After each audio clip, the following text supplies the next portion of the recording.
This is Grimy Dates, the place where history's shadows take center stage. In every episode, we revisit the exact day an event changed the world, shifted a timeline, or created a mystery that refuses to die. Today, we step back into November 24th, 1971, a day that began with ordinary airline passengers boarding a short flight to Seattle and ended with one of the greatest unsolved crimes in American history. A nameless man walked onto a plane, hijacked it without firing a shot, stole $200,000, leapt into a storm, and vanished. No body, no parachute, no trace. This is the story of the man the world calls D.B. Cooper, the man who stole the sky.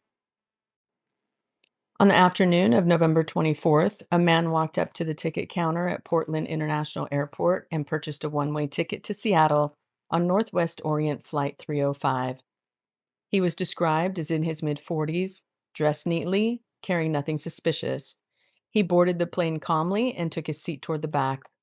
He ordered a bourbon and soda. He lit a cigarette. He crossed his legs. He appeared almost relaxed.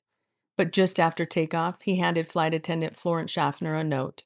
She assumed he was just another businessman flirting, so she slipped it into her pocket without reading it. That's when he leaned in quietly and said, "Miss, you'd better read that note. I have a bomb." No shouting, no threats, no panic, just a calm statement of fact. Schaffner opened the note. It demanded $200,000 in cash, 4 parachutes, and a fuel truck waiting in Seattle.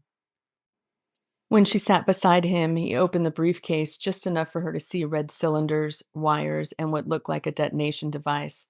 Whether it was real or not has never been proven, but she believed it. Cooper dictated his instructions carefully. He wanted specific parachutes, not decoys. He wanted the plane to remain in the air until the ransom was ready. He wanted a precise landing, a precise refueling, and a direct path to Mexico City after the exchange.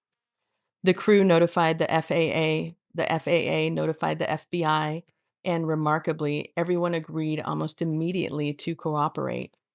The passengers never even knew the plane had been hijacked. As far as they were concerned, it was just a delayed flight on a rainy Northwest afternoon. For the next 2 hours, Flight 305 circled Seattle while law enforcement raced to gather the ransom money and locate the parachutes. Cooper waited patiently. He smoked cigarette after cigarette. He drank calmly. He chatted with the crew as though he were discussing business, not orchestrating a skyjacking. Flight 305 landed in Seattle just after 5:45 p.m. It was dark, cold, and raining. The exchange was handled quietly. The passengers exited the aircraft unaware of the danger they had been in. The money was brought on board in a canvas bank bag. The parachutes were loaded. The flight attendants stayed. The pilots stayed. Cooper carefully checked the money. He inspected the parachutes. He rejected one, claiming it was not suitable. Then he made new demands. He ordered the pilots to fly toward Mexico City at the lowest speed possible and at an altitude below 10,000 feet. He instructed the flight crew to keep the cabin depressurized. And most importantly, he required that the plane's rear air stair remain unlocked. This was the moment the flight crew realized something. Cooper understood aviation far too well to be an amateur. He knew the exact capabilities of the Boeing 727. He knew about the rear air stair system.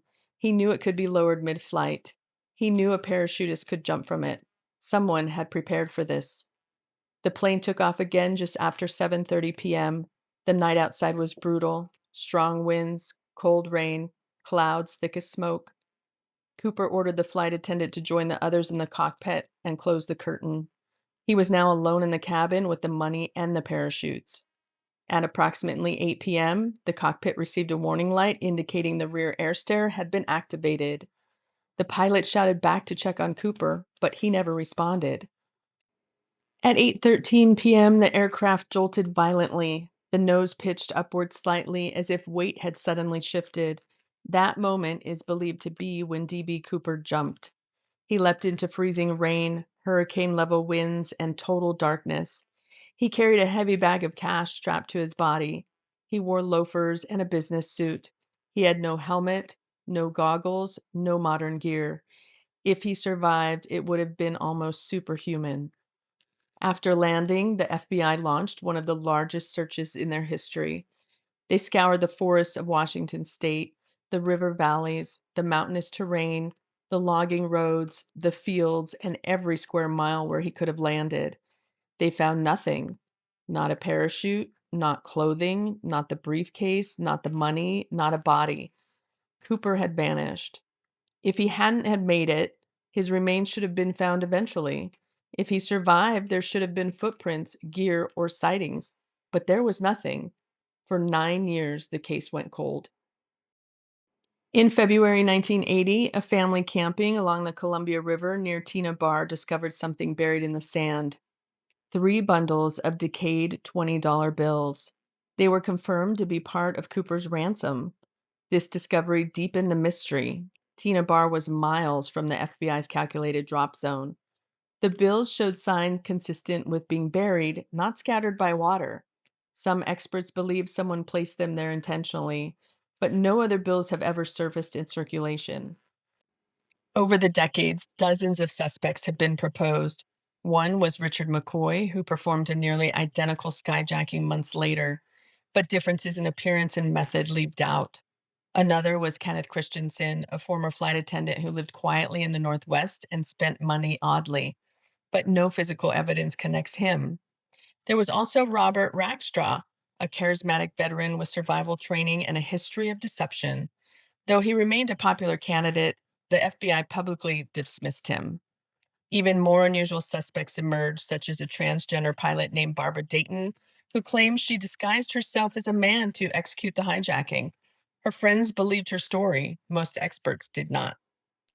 After decades of dead ends, the FBI closed the active investigation in 2016.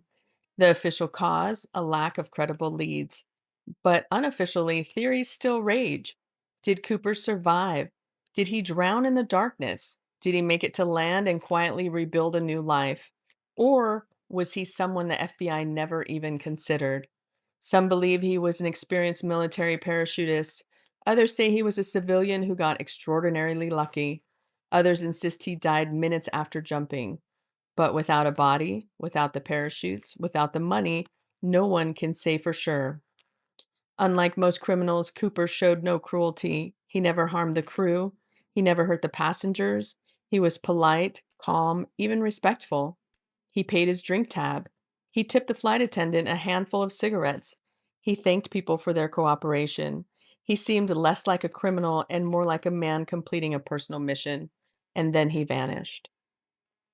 The DB Cooper hijacking fascinates people because it breaks the rules. Criminals make mistakes. Cooper did not. Criminals panic. Cooper never did. Criminals get caught. Cooper escaped. It was the perfect crime executed by someone who appeared completely unremarkable. A man in a suit, carrying a briefcase, slipping into the night with a plan no one else could imagine. More than 50 years have passed since D.B. Cooper stepped into the storm. The forests have grown thicker, the rivers have shifted, memories have faded, and the witnesses have grown old, but the legend lives on. Somewhere in the cold, dark sky between Portland and Seattle, a man once leapt into the unknown and disappeared. A man with no past and no future who walked into an airport and walked out of history. He didn't just steal the money, he stole the sky. Thank you for journeying down this darker path on Grimy Dates. If you want more stories buried beneath the glitter of history, subscribe, comment, and let me know which forgotten truth you want uncovered next. Until then, remember that sometimes the brightest stories cast the darkest shadows, and here on Grimy Dates, we're not afraid to step into them.